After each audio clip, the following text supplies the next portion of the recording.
Star Wars has had some major missteps along the way. Here they are. You're allowed to disagree. Merchandising.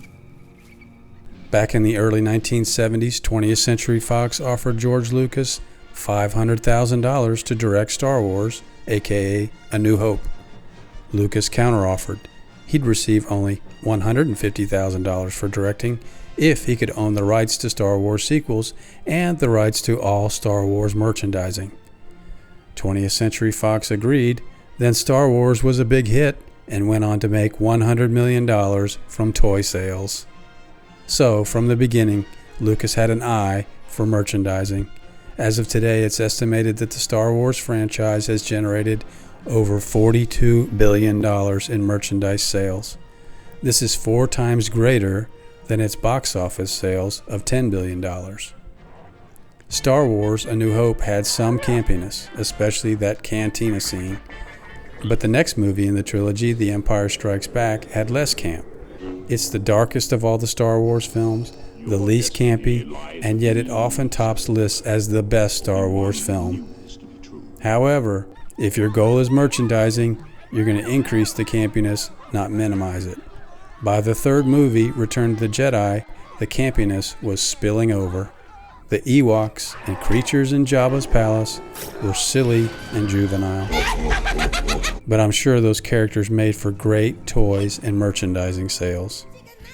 Return of the Jedi was a turning point in the Star Wars franchise. From this point forward, Star Wars would have campy, quote-unquote, characters because merchandising is key.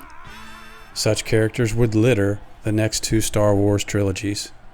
For us, the viewers, this focus on merchandising meant weaker, less enjoyable movies.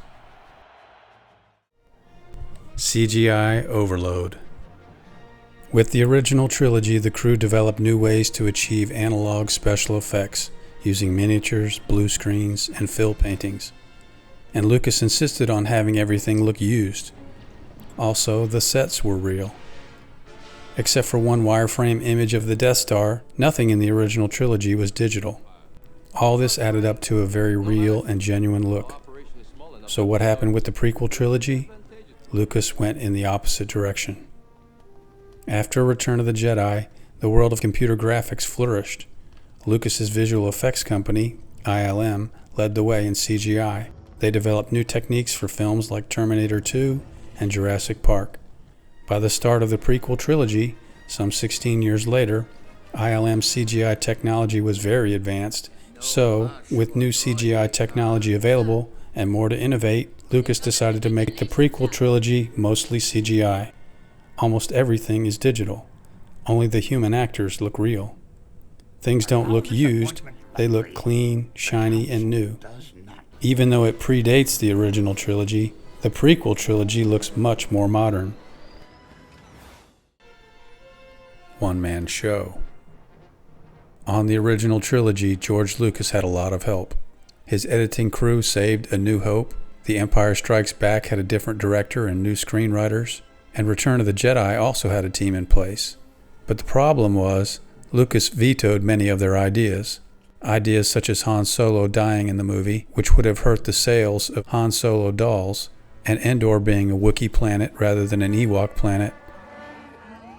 Lucas seems to be a big-picture idea person. When he allows others to improve his ideas, there is success. When he overrides their contributions or tries to go it alone, there is failure.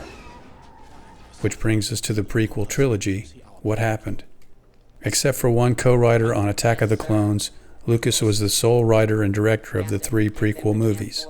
As a result, the prequels have the type of boring scenes and dialogue that friends and crew insisted he remove from A New Hope. With the prequels, Lucas could do whatever he wanted, and he did. The result was underwhelming for many fans.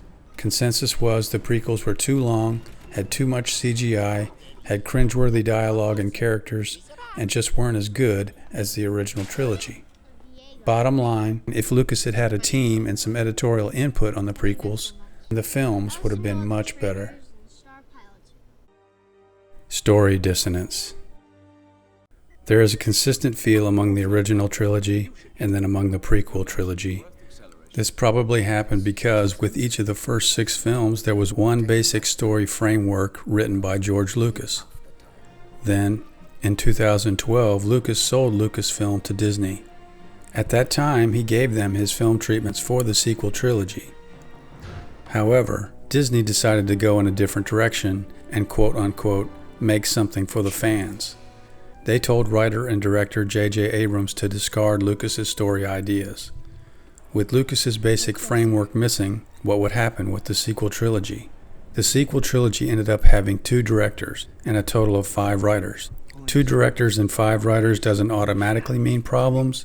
There can be unity, but these guys weren't on the same page with one another at all.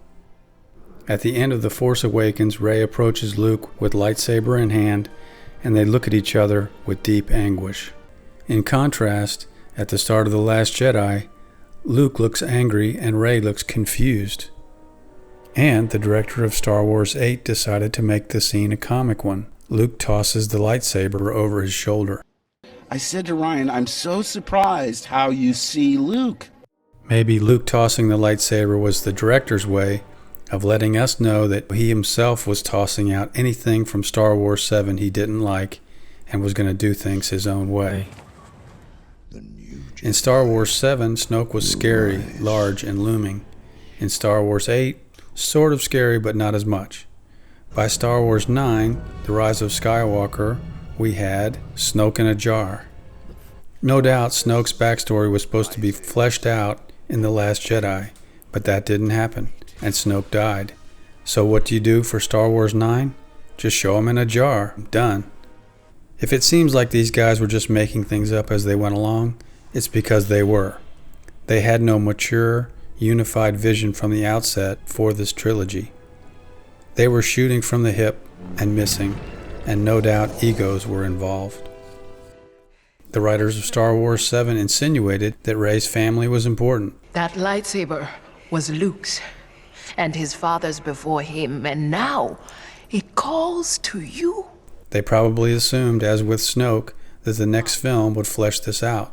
But then the director of Star Wars 8, again, went in a different direction. Rey's parents were nobodies. Why were Rey's parents nobodies?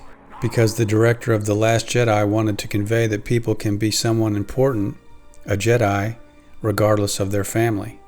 However, the prequel trilogy had already shown that concept.